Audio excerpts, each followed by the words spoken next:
Captain Zeathala's mandibles clicked nervously as she studied the distress beacon that had just appeared on her ship's communication array. The Crimson Talon, her moderately successful pirate vessel, had been roaming the outer rim trade routes for most of a standard cycle, and this signal looked like easy prey. "What have we got, Skris?" she called to her communications officer, a thin Vorthan whose 6 arms moved rapidly across several control panels at once. "Cargo hauler, Captain. The Peaceful Venture. Crew of 8, mostly Altarians based on their biosignatures. Standard freight configuration with minimal defensive capability," Skris replied, his vocal synthesizer crackling with excitement. "Their engine core is fluctuating. They're dead in the water." Zeathala's crew of 12 seasoned pirates immediately began their usual pre-boarding routine. Weapons were charged, boarding pods prepared, and intimidation protocols activated. It should have been just another routine raid. Then the message arrived. The transmission came through as text only, broadcast on an open frequency that any ship in the sector could intercept. The words appeared on the main viewer in simple Galactic standard. "To any pirates considering boarding the merchant vessel Peaceful Venture, please be advised that this ship currently carries 1 human passenger. For your own safety and continued existence, we strongly recommend selecting an alternative target. This message is not a threat. It is a public service announcement. Thank you for your consideration." The bridge fell silent. "Human?" whispered Gorth, the ship's weapons specialist. His thick Krugan hide noticeably paled. Did they say human?" Zeathala felt her blood temperature drop. Every spacer in the known galaxy had heard the stories. Humans were legends, bipedal deathworlders from a planet so hostile it had tried to kill them every day for millions of years. The stories said they were relentless pack hunters who clawed their way to the top of their world's food chain through sheer stubborn persistence. "Skris, run a bioscan again," Zeathala ordered. "Look for a human signature." The Vorthan's arms flew across the console. "Captain, I'm reading. Oh, void take us all. 1 human life form. Core temperature 37 degrees Celsius. Heart rate 72 beats per minute. Oxygen-nitrogen atmosphere breather." Gorth swallowed hard. That's a resting heart rate.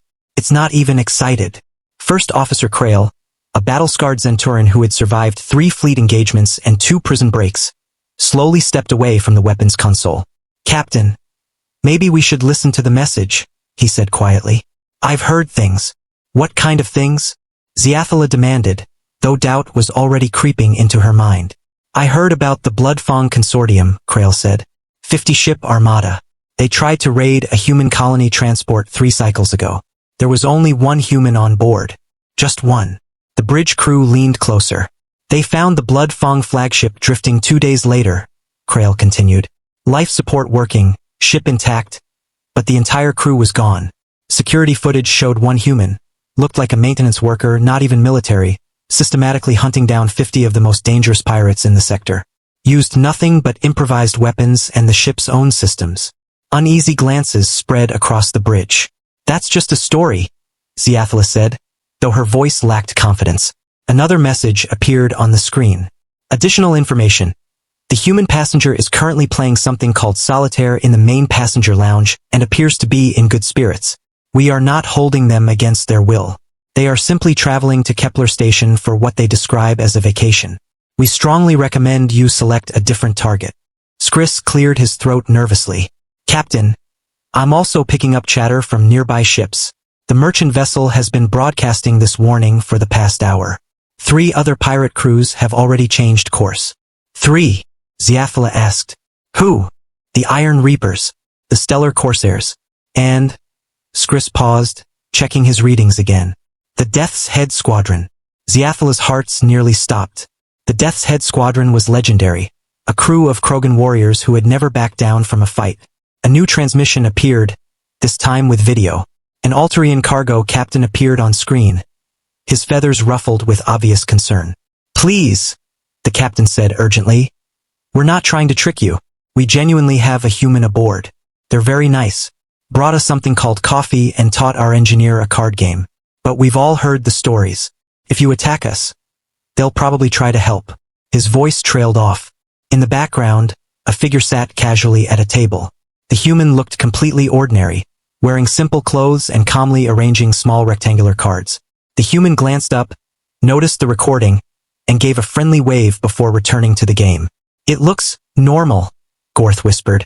That's what makes them terrifying, Krail replied. They look harmless right up until they turn your own life support system into a weapon. Captain Zeathala stared at the screen for a long moment, watching the human quietly play cards. Every instinct she had developed over 15 years of piracy screamed at her to abort the mission. Helm, she finally said. Set course for the Meridian system. I hear there's a Plutonian science vessel operating there. Aye, Captain, came the relieved response. As the Crimson Talon turned away from the peaceful venture, another message appeared on their communication screen. Thank you for your consideration. Have a safe journey. The human says, good luck with your future endeavors and wanted us to tell you they hope you stay awesome. We're not entirely sure what that means, but they seemed very sincere. 3 hours later, the peaceful venture's engines came back online, and the ship continued calmly toward Kepler Station. The human passenger never even looked up from their solitaire game, completely unaware that their mere presence had just prevented what could have been a very unpleasant afternoon for everyone involved. In the cargo bay, Captain Vexer ruffled his feathers and made a mental note to add hazard pay to the shipping manifest. Transporting humans was definitely going to cost extra from now on. Please follow my channel for more videos. One click from you can change my life.